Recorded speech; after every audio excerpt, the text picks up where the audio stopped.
C'est un moment qui compte énormément pour nous, pour trois raisons. Parce que c'est d'abord un moment de recueillement.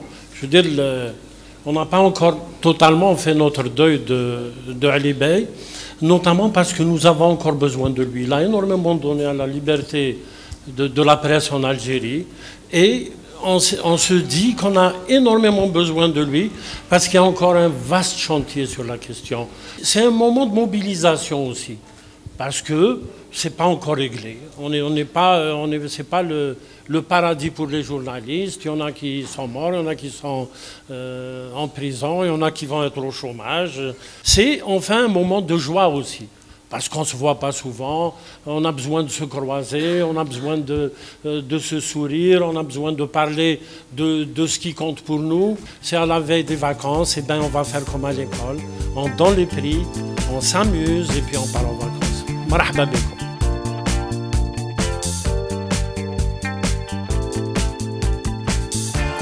D'abord, merci d'être là. Enfin, je suis rentré tout de suite dans l'entretien. Merci beaucoup d'être parmi nous. Vraiment, ça nous touche énormément. On a ressenti une aide déjà et le souffle de la solidarité pendant le crowdfunding. Ndjima Rondeleu va en parler dans le détail, mais votre présence ici nous donne vraiment chaud au cœur et je crois qu'on est au début de quelque chose. Mourad Ouadahi nous avait proposé de créer un prix au nom de Ali Bey Boudouha, qui était son collègue, journaliste de RFI.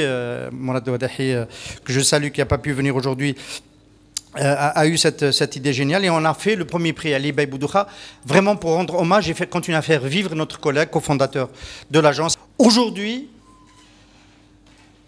le prix qui récompense le meilleur article d'investigation, en fait, qui essaie de faire réfléchir la presse sur la pratique de l'enquête, c'est devenu quelque chose de tout à fait nécessaire. Je dirais que finalement, Ali Bey a été un super prétexte pour instaurer cette exigence vis-à-vis de nous-mêmes. Tous les jours, aujourd'hui, nous voyons qu'il y a un besoin de consacrer du temps, de consacrer des moyens dans les rédactions pour essayer d'en savoir plus sur ce qui se passe, pour apporter de la transparence à la vie publique, pour faire en sorte que ce qui peut aider les citoyens à décider de l'avenir de leur pays, de la chose publique, puisse être à leur portée.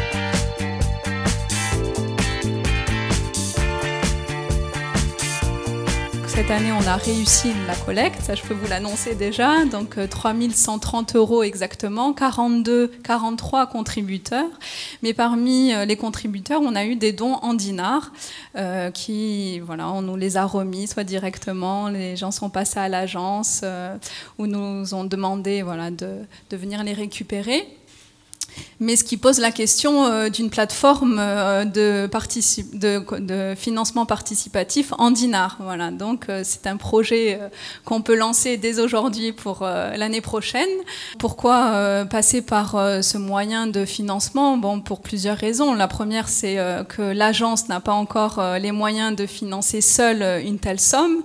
Yersen l'a dit, 400 000 dinars, c'est quand même bon, une somme assez importante.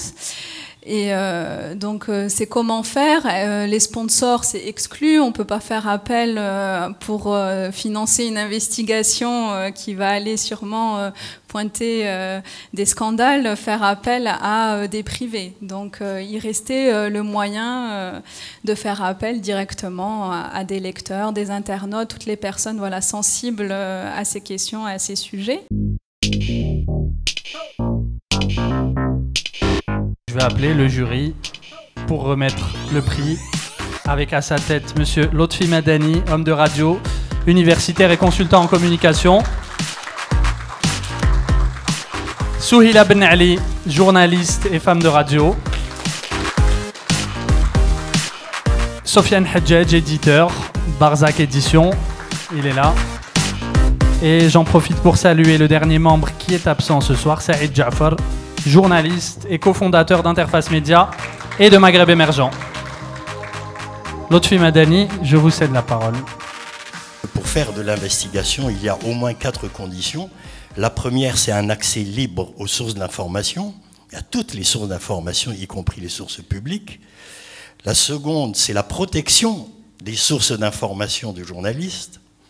La troisième, c'est la protection à l'égard des intimidations du pouvoir politique, économique ou autre, et des attaques judiciaires dans un pays où la justice n'est pas indépendante. Et enfin, quatrième condition, c'est les moyens matériels et humains que les éditeurs de presse devraient donner aux journalistes pour aller faire de l'investigation, parce qu'on sait que c'est long et coûteux.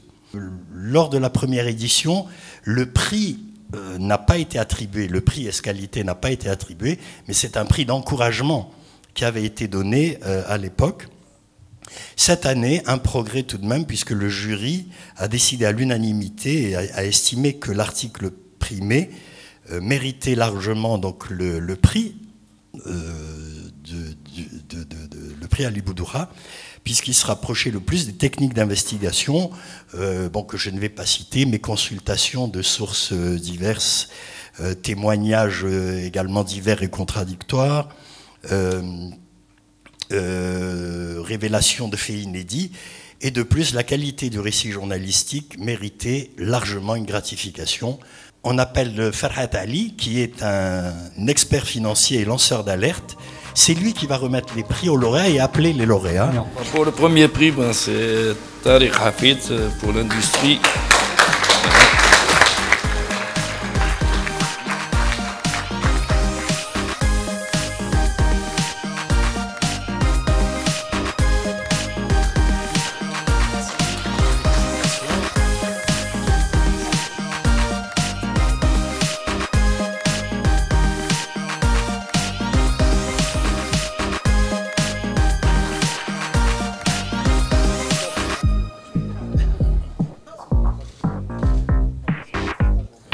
Le deuxième prix, il est attribué à 2 journalistes, en même temps Reda Menassel, Mohamed Sayem, sous le pseudonyme de Rabah Kasti et Mouloud Fatal, le blues de la gerboise bleue, publié sur Liberté en 2017.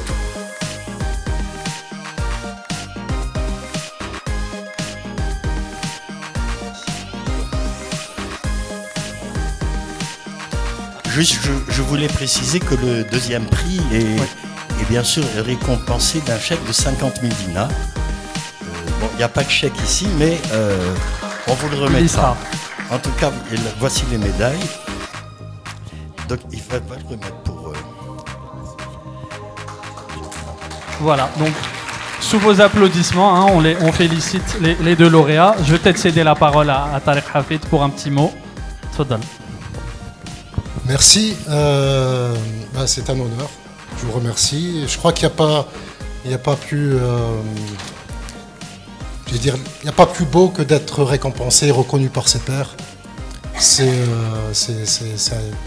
un prix qui est magnifique, qui porte le nom d'un journaliste reconnu et qui a fait du journalisme, ce qui est quand même très très important dans un pays comme l'Algérie. Je voudrais juste remercier aussi toutes les personnes qui m'ont aidé. Et il est important, excusez-moi, de rappeler qu'il y a les journalistes, on va dire, d'investigation, il y a les médias, mais aussi les sources d'information. En Algérie, il y a énormément de cadres dans tous les départements, dans tous les secteurs, qui sont là pour donner de l'information. Il y a énormément de donneurs d'alerte. Il faut juste faire preuve d'éveil, c'est tout. Merci. Merci, Tariq. Un petit mot avec Reda Menassel. Second à ce deuxième prix, Ali Bey Boudoura. Alors, on est tous journalistes ici, on a plus l'habitude de poser des questions que de parler de soi. Donc, je demande par avance votre indulgence. C'est un grand honneur pour moi, pour Mohamed Sayem, d'avoir été récompensé par ce prix. C'est aussi un grand honneur aussi d'être deuxième juste après Tariq Hafid, parce que c'est pas une défaite, au contraire. Mohamed Sayem, apparemment, il vous a bien connu et il m'a dit c'est un très bon ami à vous, et il m'a dit qu'à ses débuts, vous l'aviez énormément aidé.